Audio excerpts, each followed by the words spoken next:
নমস্কার বন্ধুরা, বাঙালি হেসেলে আপনাদের সবাইকে স্বাগত। আরেকটি রান্না নিয়ে আমি চলে এসেছি। আজকে আমি রান্না করব কাতলা মাছ দিয়ে আলু দিয়ে গাঁটি কচু দিয়ে পাতলা ঝোল। তার জন্য আমি যে নুন হলুদ মাখিয়ে রেখেছি মাছ, গাঁটি কচু আর এই যে আলুটা ভেজে নিচ্ছি। আমি আজকে গাঁটি কচু দিয়ে কাতলা মাছের পাতলা ঝোল করে আপনাদের দেখাবো। আলুটা আমার ভাজা হয়ে গেছে। আপনারা সবাই আমার সাথে থাকবেন, পাশে থাকবেন। আপনাদের এই যে আলু আমার ভাজা হয়ে গেছে। আমার রান্না খেয়ে আপনারা বলবেন কেমন হয়েছে।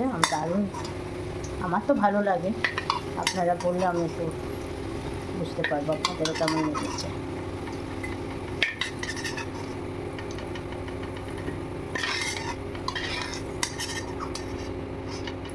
আমার আলু ভাজা তুলে নেওয়া হয়ে গেছে। এই যে আমি আলু ভাজা, এবার আমি মাছটা ভেজে নেব।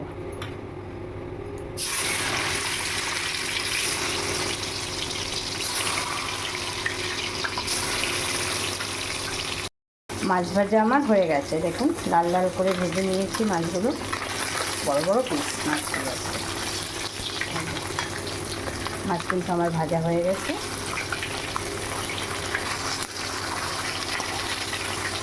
এই মাছ ভাজা হয়ে গেছে আমার। মাছ ভাজা এবার আমি তুলে নেব। দেখুন লাল লাল করে মাছগুলো কি সুন্দর ভেজে নিয়েছি। আপনারাও লাল লাল করে ভেজে নেবেন।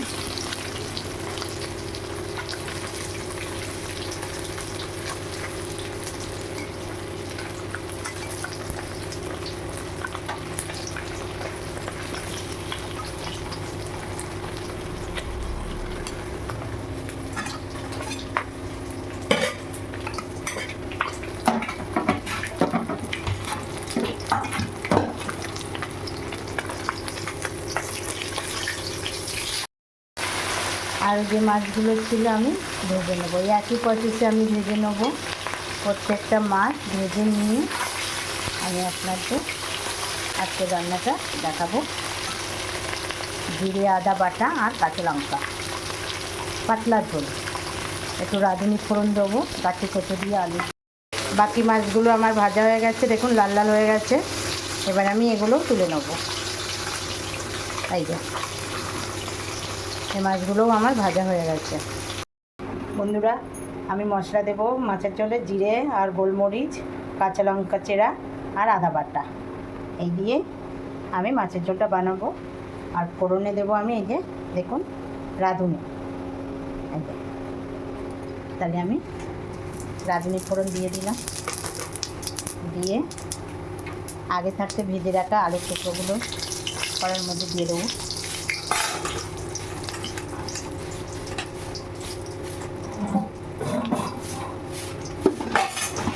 সেদ্ধ করে রাখা গাঁটি কচু আমি দিয়ে দেবো।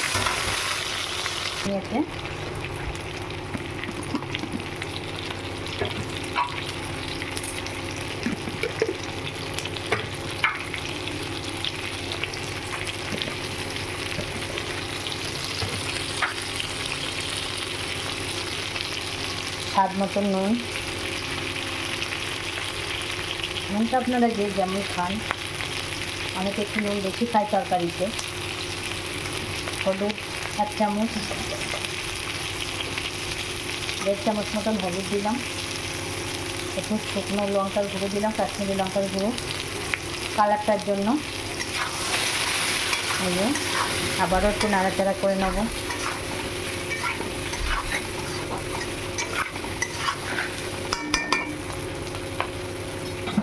যে মশলা আমার বাটা হয়ে গেছে, এই যে আদা জিরে, আপনারা চাইলে গুঁড়ো খেতে পারেন। আপনারা কিন্তু বাটা মশলার যে একটা টেস্ট, এখন বাটা বাটির ঝামেলা, আপনারা মিক্সিতে বেটে নেবেন। এই যে আদা আর জিরে গোলমরিচ বাটা দিয়ে আমি আরও একটু নাড়াচাড়া করে নেবো, কষিয়ে নেবো। নিয়ে আমি জল ঢেলে দেবো।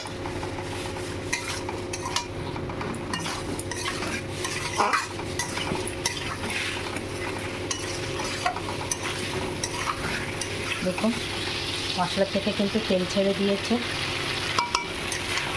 এই যে কষানো আমার হয়ে গেছে। আর একটু কষিয়ে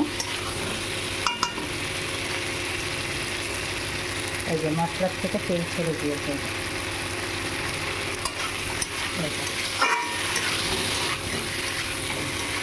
দেখুন একটু আর আলু, এবার আমি জল ঢেলে দেবো।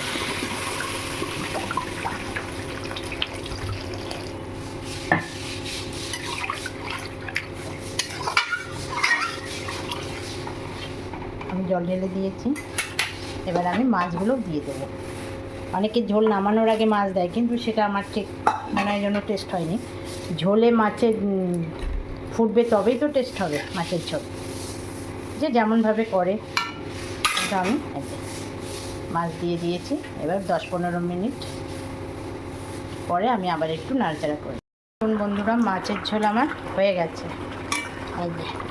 দেখুন কি সুন্দর কচুগুলো সেদ্ধ হয়ে গেছে, দেখুন একদম গলে গেছে।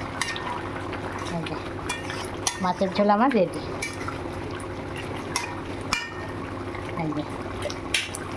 এবার আমি মাছের ঝোলটা ঢেলে নেব। কেমন লাগলো আমাকে জানাবেন। সবাই ভালো থাকবেন, সুস্থ থাকবেন, আর আমার চ্যানেলটিকে ফলো করবেন। আজ তাহলে এই রান্নাটাই রাখলাম। মাছের ঝোলটা আমি ঢেলে নেব।